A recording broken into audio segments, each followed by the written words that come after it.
Something is about to change in your financial life.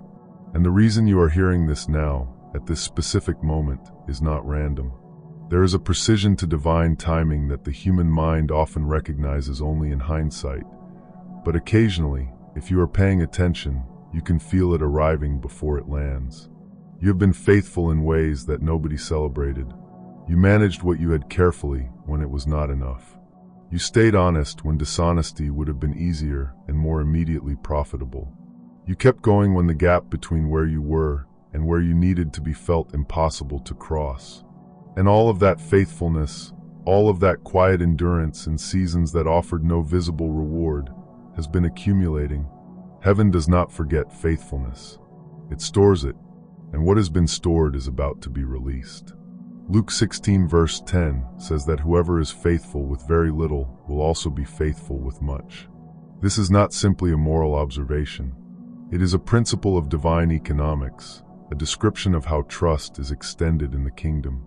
Before God expands what flows through your hands, He watches what you do with what is already in them. He watches whether you honor Him with the first portion, whether you are generous even in scarcity, whether you maintain your integrity when no one would know the difference. You have passed that test, and what comes next is the consequence of having passed it. Faithfulness in small things is the actual preparation for large things. Most people want the large things without understanding that character is built in the small ones. The disciplines you have established in seasons of limitation, the habits of stewardship, the consistency of giving even when giving felt like it cost you something real, the refusal to compromise your values for short-term financial relief. These are not simply moral achievements. They are the specific preparation that makes you someone who can receive an increase without it destroying you. Money without character is one of the most reliably destructive forces in a human life. It amplifies what is already there. Given to someone whose character has not been developed to match it, it accelerates the very patterns it was supposed to solve. This is why God does not release financial expansion before the preparation is complete. He is not withholding from you. He is protecting you and protecting the blessing from being wasted. The preparation you have been through was never punishment. It was the specific development required to make the expansion sustainable rather than explosive and temporary. The multiplication coming toward your life is designed to last. It is not a windfall that disappears as quickly as it arrived. It is a repositioning, a shift in your financial reality that has sustainable roots because the character it is flowing into was developed specifically to hold it. The work that makes these conversations possible exists because people have believed in it and chosen to support it freely. If you feel moved to be part of that, the description is where to find out how. Nothing is required, but what is given from a genuine place always carries further than what is given from obligation. Luke 6 verse 38 describes giving as the mechanism through which overflow is released. Give and it will be given to you, good measure, pressed down, shaken together, running over. This is not a transaction. It is a principle of how the kingdom operates. Generosity opens the channels through which blessing flows. Scarcity thinking closes them. And the shift from one to the other is not primarily about the amount of money in your account. It is about the posture of your heart toward what you have and toward the needs of others around you. There is a specific kind of giving that carries unusual weight in the economy of heaven. It is the giving that costs something. The offering made when it is genuinely inconvenient. The seed planted when the ground of your own finances looks dry and you are not sure how you will manage. This is the kind of giving that the widow demonstrated when she gave everything she had into the temple treasury, and Jesus pointed to her as the model, not to those who gave generously from abundance. The sacrifice is what carries the seed. If God has been pressing you toward a specific act of generosity, toward releasing something that feels too large to release given your current circumstances, that pressing is worth paying attention to. It is often in precisely that act of obedience, the one that stretches your faith beyond your comfort, that the shift from scarcity to abundance is initiated. Proverbs 3 verse 9 and 10 are worth reading as description rather than instruction. Honor the Lord with your wealth and with the firstfruits of all your produce. Then your barns will be filled with plenty, and your vats will be bursting with wine. The then is important. It is not a promise of immediate reward. It is a description of a sequence, faithfulness in the ordering of priorities producing abundance that could not have arrived without it. First things first. God first in your finances, not in rhetoric but in actual practice, in the order in which money flows when it arrives, and what results is not a stingy return but overflowing. God is not looking for a percentage. He is looking for a posture. He is looking for the heart that says, "Everything I have comes from you and is ultimately yours, and I will steward it accordingly." When that posture is genuine and consistent, the resources entrusted to you can be expanded without the expansion corrupting the posture, because the posture was never dependent on the amount. Practical financial wisdom runs alongside spiritual principle, and the two are not in competition. They were always meant to work together. Faith does not replace budgeting. Giving does not substitute for financial strategy, and both are more powerful when the other is present. The discipline of understanding what you spend, where money goes, and what patterns have been governing your financial life. This is not unspiritual. It is stewardship. God is not honored by ignorance of your financial reality. He is honored by clear-eyed engagement with it, by the courage to look honestly at what has been happening and the willingness to make changes that align your practical choices with your stated values. For many people, a significant portion of financial struggle comes not from insufficient income, but from the absence of clarity about where income goes. Money flows in and flows out, and the gap between those two movements is never fully examined. Bringing honest attention to that gap, not with shame, but with the clear intention to understand and adjust, is often where the practical side of financial transformation begins.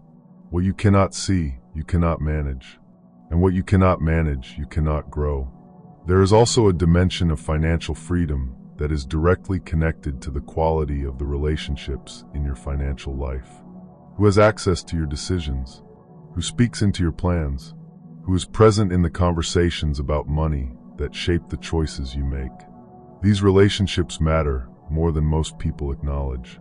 Wise counsel, genuine, experienced, unbiased guidance from people who understand financial principles and who have your actual well-being as their orientation is one of the most underutilized resources available. The counsel of people whose relationship to money is characterized by fear, scarcity thinking, or compromise will produce in you the same orientation. And proximity to people who have developed genuine financial wisdom, who understand both the practical and the spiritual dimensions of stewardship, will do the opposite. Proverbs has more to say about the value of wise counsel than almost any other subject. The frequency with which it returns to this theme reflects something the ancient wisdom understood that modern individualism tends to resist, that we are shaped by the company we keep in ways that go deeper than we usually recognize. If the voices speaking most consistently into your financial life are voices of fear or limitation, finding new voices is itself a practical step toward the change you are seeking.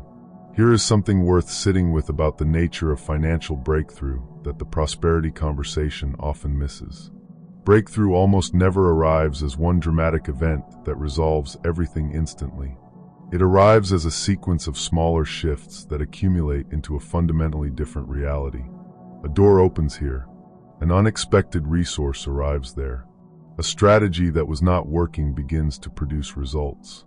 An opportunity appears that was not visible before. Connections form that create access that was not available previously.